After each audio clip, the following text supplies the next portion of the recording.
Kamu mau nggak 20 tahun lagi hidup kamu sama seperti sekarang, sama percis dari sisi uang dan juga aset terutama? Nggak mau kan? Semua orang pasti pengen uangnya bertumbuh, asetnya bertumbuh. Saya juga nggak mau.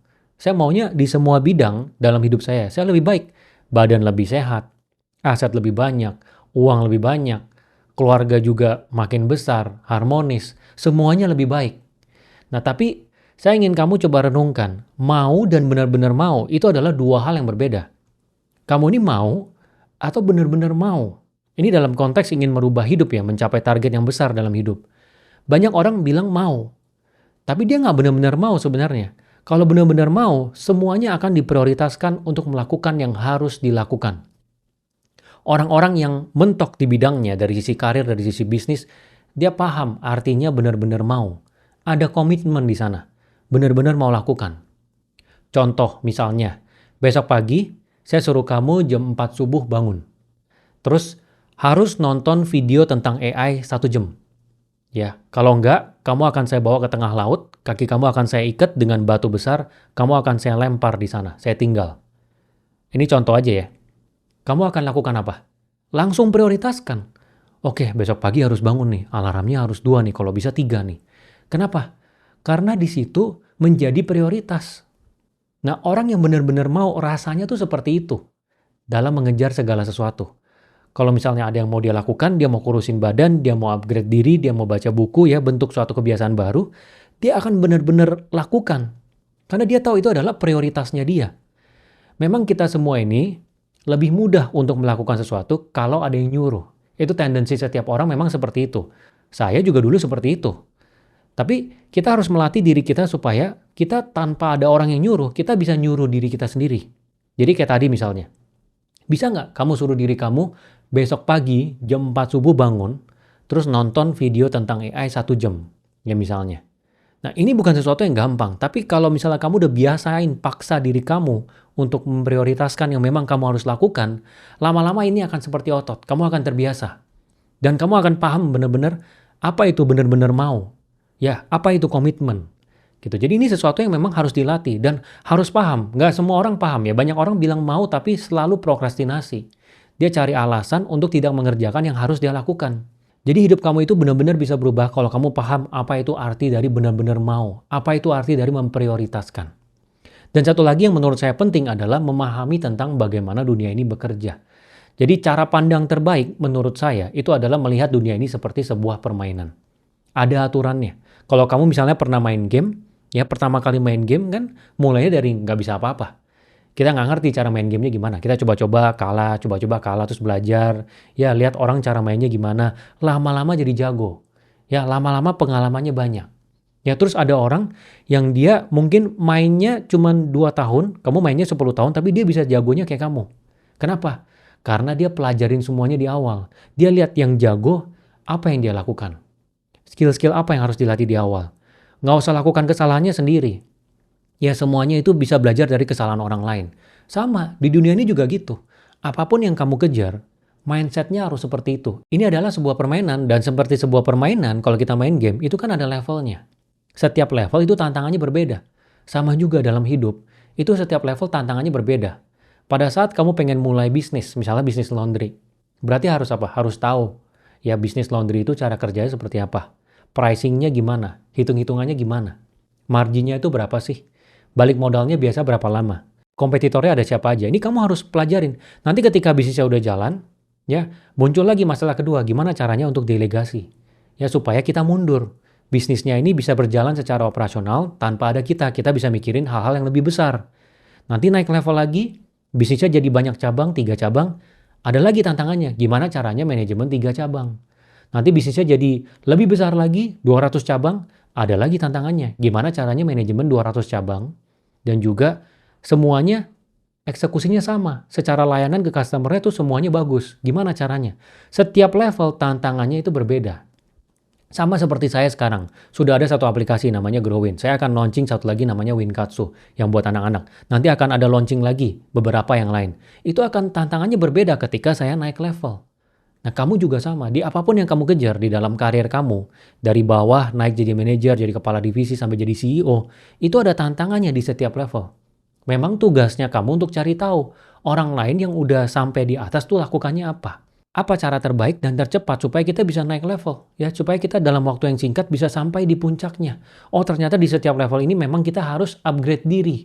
Ya, kita harus nambah, kita punya skill, kita punya mindset juga berubah. Dari tadinya mungkin manajer jadi kepala divisi, mindsetnya berbeda.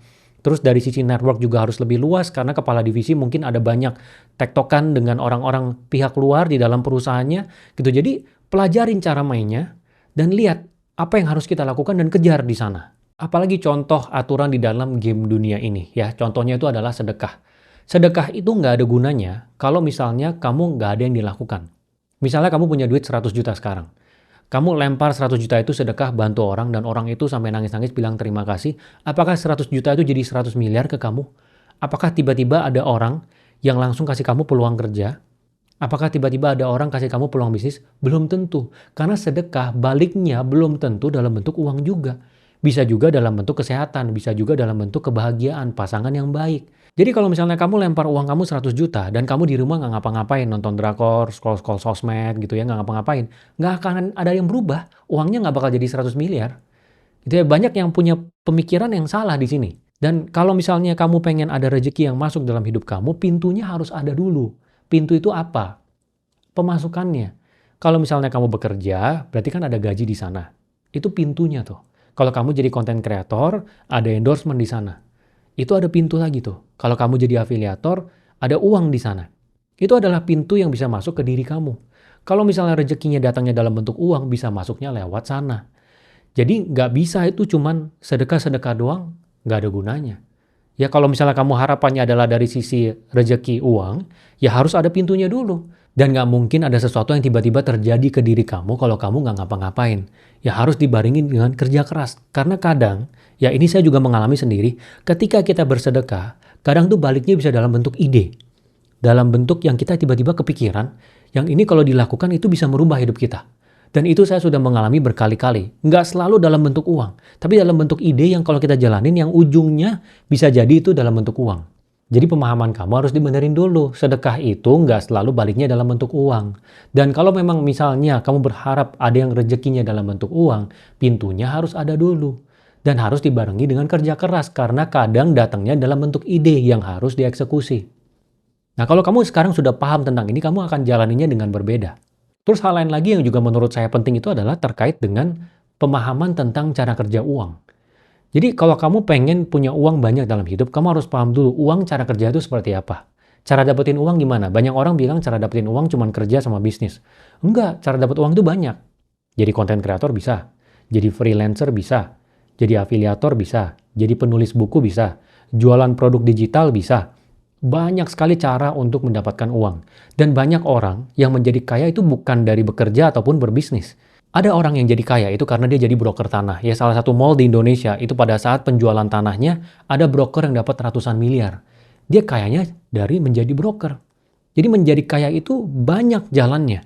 Kamu harus alokasi waktu untuk pelajarin. Oh ternyata cara dapat duit itu ada banyak ya. Dan di masing-masing ini ada orang yang menjadi kaya. Nah kalau kamu sudah menemukan yang ingin kamu fokuskan, misalnya oke, gue pengen tajamnya nih di content creator. Baru di sana digali. Gimana supaya bisa mentok nih? Di sini bisa dapat uang yang banyak nih, caranya gimana? Yang terbaik gimana? Ingat ya, ini adalah sebuah game. Yang terbaik gimana? Dia di segmen apa mainnya? Kontennya seperti apa? Cara mainnya seperti apa? Kalau nggak dipelajarin, ya nggak akan kemana-mana. Jangan berharap, oh Pak saya sudah bikin konten 1000 nih. Tapi saya nggak kemana-mana. Kata Pak Win, saya harus bikin konten 1000. Iya, tapi harus dipelajari. Harus ada improvisasinya. Kalau dilihat ternyata, oh videonya jelek. Pakai kameranya jelek. Lightingnya jelek.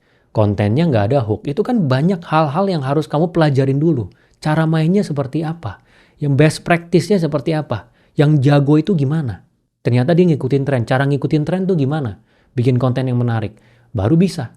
Semua hal sama, konten kreator, bisnis, berkarir, pasti ada orang yang sudah sampai di ujung yang bisa kita pelajarin cara mainnya gimana. Pasti ada orang yang menuangkan juga pikirannya ke dalam sebuah buku menjadi sebuah ilmu atau course yang bisa kita pelajarin, terus kita praktekkan. Apalagi misalnya ada orang jadi kaya trading saham, ada trading kripto, ada. Tapi ada caranya gitu, oh ternyata dia paham tentang bandar saham, oh ternyata dia paham Kalau bandar itu charting, technical tuh gambarnya seperti apa aja. Oh ternyata dia juga paham fundamental perusahaannya. Oh ternyata dia juga ngecek nih background dari pemilik perusahaannya. Jadi banyak tuh yang harus kamu tahu dulu. Nggak bisa bilang, oh saya mau trading saham. Tuh orang trading 10 tahun, dia jadi kaya saya juga bisa kok. Terus udah nggak mau belajar, tutup pikirannya. Nggak mau dibuka pikirannya. Buat nyerap semua ilmu, buat lihat cara mainnya gimana. Nggak mau. Nggak akan kemana-mana. Susah sekali. Kalau ngeraba-raba semua sendiri itu butuh waktu lebih lama. Kalau kamu pengen lebih cepat, harus ada yang kamu lihat sebagai patokan dan kamu pelajarin dari sana semua. Dan kalau terkait dengan uang, menurut saya salah satu yang terpenting itu adalah menjaga uang. Nggak semua orang bisa jaga uang. Makanya saya bikin video berkali-kali tentang jaga uang, ya supaya kamu bisa jaga uang. Kenapa? Kalau dari muda, dari uangnya sedikit, kamu nggak bisa jaga uang kamu 100 juta habis, 100 juta habis, 100 juta habis, maka nanti ketika kamu dapat uang 10 miliar, itu akan habis juga. Karena kita adalah makhluk kebiasaan. Apa yang kita lakukan berulang-ulang, kita akan lakukan itu berulang-ulang terus. Dari kecil, tanamkan kebiasaan yang baik terkait dengan uang. Kalau kamu memang ingin financial freedom, di ujung tuh nggak perlu kerja lagi, hidup dari pendapatan pasif, nggak usah bergantung ke anak, ya kamu harus tahu cara untuk jaga uang. Ya supaya jaga uang, uangnya ada yang diinvestasiin, ujungnya ada uang yang dipegang. Menurut saya ini salah satu kemampuan yang sangat penting ya terkait dengan uang itu adalah menjaga uang. Uang dari kita jumlahnya sedikit, kita harus paham cara jaga gimana. Kayak misalnya saya udah ajarin harus bayar diri sendiri dulu, baru bayar yang lain. Terus minimalisir pengeluaran, semuanya hanya terkait kebutuhan, yang keinginan nanti dulu, tahan dulu. Intinya balik lagi semua poin yang saya sampaikan barusan ini adalah terkait dengan memahami cara uang bekerja. Cara dapat uang gimana, cara mentok di satu bidang untuk dapat uang yang paling banyak gimana, terus cara jaga uang gimana. Ya itu semua kamu udah tahu sekarang, ini adalah tugasnya kamu untuk pelajari. Kalau kamu nonton video ini doang, terus udah, ya nggak bisa. Masing-masing tadi, misalnya kamu mau dalamin konten kreator, dalamin bisnis, dalamin kerja, itu ada cara mainnya sendiri. Mau trading saham, ada cara mainnya. Ini sekarang sudah bergantung ke kamu. Ya kamu harus benar-benar mau, harus ada komitmennya. Take action sekarang. Dan yang paling penting seperti yang saya sampaikan tadi itu adalah kebiasaan. Semua yang kamu lakukan dari kecil sampai dengan sekarang, semua keputusan yang kamu ambil terkait apapun dalam hidup kamu, itu adalah yang membuat kamu menjadi seperti sekarang. Badan kamu misalnya sekarang kolesterol tinggi, atau pre-diabetes, yaitu karena kamu nggak jaga makannya kamu. Rekening bank kamu sekarang cuma 5 juta di dalam banknya kamu. Kenapa? Padahal selama ini gajinya kamu besar per bulan, misalnya bisa 10 juta dikumpulin setahun, misalnya simpen 8 juta per bulan jadi 90 juta. Kenapa sekarang nggak ada? Yaitu karena kebiasaan kamu nggak bisa jaga uang kamu. Keputusan-keputusan yang kamu ambil terkait dengan pengeluaran kamu. Jadi kita ini adalah akumulasi dari keputusan yang kita ambil. Dan ini semua terkait dengan kebiasaan. Jadi kamu harus coba refleksiin kebiasaan-kebiasaan kamu di berbagai bidang dan coba untuk merubah hidup kamu.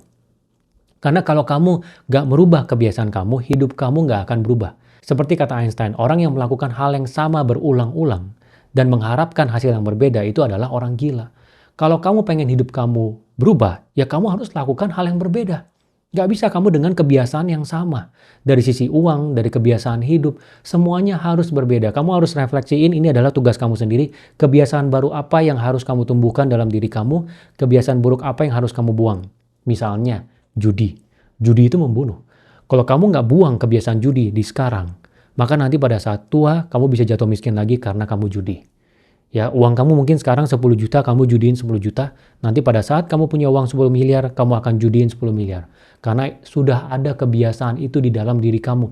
Kamu harus bisa buang itu. Ya, banyak orang jatuh miskin karena judi. Ya, di Singapura ada orang punya restoran seafood, dia karena judi, bisnisnya dijual, dia all in, dia kalah, dan dia bunuh diri. Ini satu kebiasaan yang buruk terkait dengan keuangan. Ya terkait dengan kesehatan juga ada, misalnya ngerokok, misalnya makan makanan yang berminyak. Intinya ini kamu harus analisa ya karena banyak aspeknya. Analisa apa yang harus kamu tumbuhkan secara kebiasaan, terus apa yang harus kamu buang. Dan kamu harus komitmen. Balik lagi pertanyaan saya, kamu benar-benar mau atau cuma mau doang? Kalau cuma mau doang, ini video udah kamu close, kamu prokrastinasi lagi. Kalau benar-benar mau, kamu akan lakukan setelah nonton video ini. Benar-benar semua yang saya sampaikan di sini. Dan pesan terakhir dari saya, kalau kamu ingin hidup kamu berubah, kamu harus mengambil resiko. Hidup kamu nggak akan berubah kalau kamu nggak pernah ngambil resiko. Ya kalau misalnya berkarir berarti resiko mengambil satu jabatan yang lebih tinggi. Kalau kamu sekarang manajer tiba-tiba dapat tawaran menjadi CEO, berarti kamu harus ambil resiko jadi CEO. Ya saya pernah cerita kan, ada orang ke saya, dia jadi admin, baru 2 tahun ditawarin jadi manajer, dia nggak mau. Dia bilang beresiko Pak, nanti kalau saya nggak bisa perform gimana? Saya dipecat, saya nggak dapat kerjaan lagi, sekarang saya udah nyaman. Padahal kalau dia ambil resiko itu, dia pelajarin mati-matian gimana supaya bisa perform. Jadikan itu kesempatan untuk belajar, dia naik level jadi manajer. Mungkin nanti ada peluang lagi tuh, dia bisa jadi senior manager, jadi kepala divisi, jadi direktur. Ambil resiko. Bisnis juga sama. Elon Musk, dia bikin SpaceX yang sekarang ada roketnya tuh. Biaya untuk launching roketnya lebih murah dari NASA. Beberapa kali lipat lebih murah. Itu dia nggak dari awal lancar. 4 kali dia gagal. Hampir bangkrut perusahaannya. Dia ambil resiko. Semakin besar resikonya, maka gainnya semakin besar. Memang cara kerja hidup seperti itu. Jadi kamu harus paham, harus ambil resiko. Tapi memang harus terukur. Kalau misalnya kamu sekarang punya keluarga umur udah 30-an, ya memang harus terukur. Oke Pak, saya pengen mulai bisnis, ambil resiko. Harus terukur. Kamu 2 kaki dulu. Ini yang selalu saya sampaikan ya, 2 kaki dulu. Sampai bisnisnya jalan, bisa menghidupi kita, baru kita keluar. Ambil gaji dari bisnisnya. Terus kalau punya uang 100 juta, jangan semua all in ke satu bisnis. Dipecah ke beberapa bisnis. Kalau uangnya nggak cukup, cari investor. Tapi inti utamanya, kalau kamu nggak ambil resiko, hidup kamu nggak akan berubah. Dan biasanya resiko itu terkait dengan deg-degan. Kalau kamu pengen ngambil satu keputusan dan deg-degan ya, gemeteran, kayak grogi, itu adalah saatnya kamu untuk lompat. Disitulah saatnya kamu akan berubah, keluar dari zona nyaman kamu. Kamu harus bisa lawan otak monyet kamu. Karena otak monyet kamu itu yang menahan kamu untuk keluar dari zona nyaman. Tiap kali mau ngambil satu keputusan yang deg-degan, kayak misalnya tadi nih, oh pengen berubah jadi manajer dari admin. Deg-degan tuh, karena nggak pernah. Dia nggak mau. Kalau dia ambil, itu padahal bisa merubah hidupnya dia. Ya ini berlaku di semua. Intinya kalau kamu posisi deg-degan, ya itu adalah saatnya di mana kamu harus lompat. Keluar dari zona nyaman kamu. Jadi sekian dari saya. Semoga kamu yang nonton video ini, pemikirannya bisa berubah ya setelah mendengarkan apa yang saya sampaikan tadi. Kalau kurang jelas, dengarkan ulang, catat, dan eksekusi. Saya yakin hidup kamu akan berubah.